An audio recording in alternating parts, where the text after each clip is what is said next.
चीन तमाम देशों के लिए एक बड़ा खतरा पैदा करने जा रहा है। चीन ने एंटी सैटेलाइट वेपन तैयार कर लिया है, जो कि गंभीर खतरा है सबसे पहले अमेरिका के लिए, और उसके बाद रूस, और उसके बाद भारत के लिए, क्योंकि ये चार ही ऐसे बड़े देश हैं जिनके पास एंटी सैटेलाइट वेपन मौजूद हैं। तो चलिए आपको आज खास रिपोर्ट में दिखाते हैं कि चीन किस तरीके से इस मामले में हर संभव कोशिश कर रहा है कि वो सब पर भारी पड़े। चीन को लेकर सामने आई एक अमेरिकी रिपोर्ट ने पूरी दुनिया की चिंताएं बढ़ा दी हैं। इस रिपोर्ट में बताया गया है कि चीन तेजी से अंतरिक्ष में मार करने वाले हथियार यानी कि एंटी सैटेलाइट वेपन्स विकसित कर रहा है। यदि वह इसमें सफल हो जाता है तो उसकी दादागिरी और भी बढ़ जाएगी। वही अमेरिकी खुफिया विभाग का कहना है कि चीन उन हथियारों पर जोर दे रहा है जो उसके और अमेरिका के बीच अंतरिक्ष प्रौद्योगिकी में असमानता को कम कर सकते हैं। यूएस के लिए बन सकते हैं खतरा। रूसी वेबसाइट वेस्तनिक में ब्लूमबर्ग के हवाले से बताया गया कि चीन उन हथियारों में काफी निवेश कर रहा है जो उपग्रहों को जाम और नष्ट करने की क्षमता रखते हैं। इस तरीके के हथियार अमेरिका की राष्ट्रीय सुरक्षा के लिए तत्काल खतरा उत्पन्न कर सकते हैं। इसमें यह भी बताया गया है कि ट्रंप प्रशासन के दौरान यूएस स्पेस फोर्स के गठन के बाद से चीन ने अंतरिक्ष में मार करने वाले हथियारों के अपने अभियान को तेज कर दिया है। यह है वेपन्स की क्षमता। रिपोर्ट बताती है कि पेंटागन के इंडो पैसिफिक कमांड के शीर्ष खुफिया अधिकारी रियर एडमिरल माइकल स्टैडमैन ने एक वेबिनार में कहा कि चीन ऐसी एंटी सैटेलाइट हथियार बना रहा है जो सैटेलाइट को जाम करने, उसे मार गिराने में सक्षम है।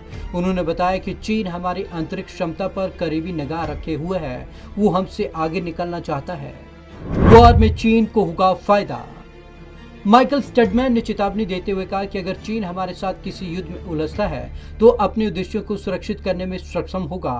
बता दें कि अप्रैल में अमेरिकी राष्ट्रीय खुफिया निदेशक यानी कि डीएनआई ने चीन की सैन्य प्रगति के बारे में चेतावनी दी थी। उसने कहा था कि चीनी सेना के इंटीग्रेटेड स्पेस सर्विस उपग्रहों की टोह लेने और स्थिति का आंकलन करने, नेविगेशन और सैटेलाइट कम्युनिकेशन के बारे में जानकारी इकट्ठा कर रही है। आज तक नहीं हुआ है इस्तेमाल। डीएनए की रिपोर्ट में कहा गया कि चीनी सेना की स्पेस कमांड अमेरिकी सेना के कम्युनिकेशन को ठप करने के लिए अपने हथियारों और कमांड एंड कंट्रोल सिस्टम में अपडेशन कर रही है। गौरतलब है कि एंटी सैटेलाइट वेपन ऐसे हथियार होते हैं जो किसी भी देश के सामरिक सैन्य उद्देश्यों वाले उपग्रहों को निष्क्रिय करने या नष्ट कर सकते हैं। हालांकि आज तक किसी भी युद्ध में इस तरीके के हथियारों का उपयोग नहीं किया गया। क्या होता है anti satellite weapon?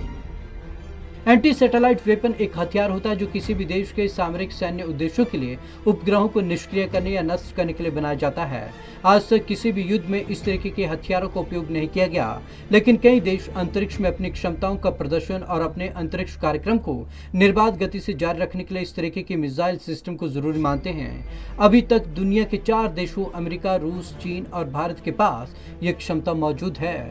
Bureau report, Punjab Kesari TV.